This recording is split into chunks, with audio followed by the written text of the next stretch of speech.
something very special about this place. At Greenville Oaks Christian Preschool, we are a family.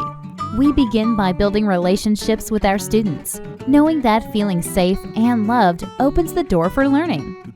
It is important to have a preschool program where you trust that teachers are caring and invested in your child. We want our students to leave each day smiling, having made new memories and lasting friendships.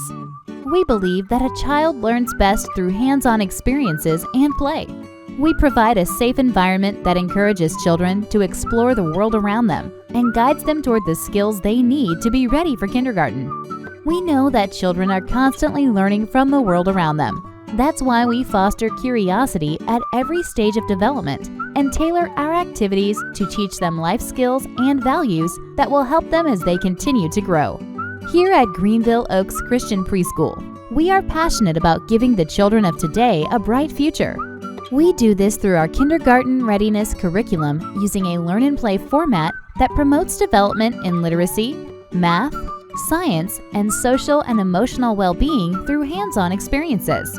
Students enjoy engaging chapel services each day, as well as weekly special programs in music, Spanish, and PE.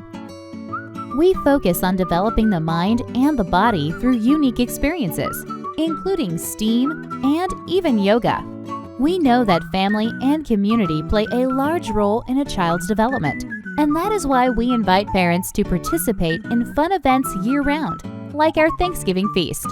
We also invite guests, including police officers and firefighters, to educate our students on their role in the community. Our teachers and administrators know that their first job is to love their students. We teach them that God made them, and He loves them. Each child has a purpose in God's plan, and we are excited to be a part of it. Greenville Oaks Christian Preschool, where children are the true handprints of God.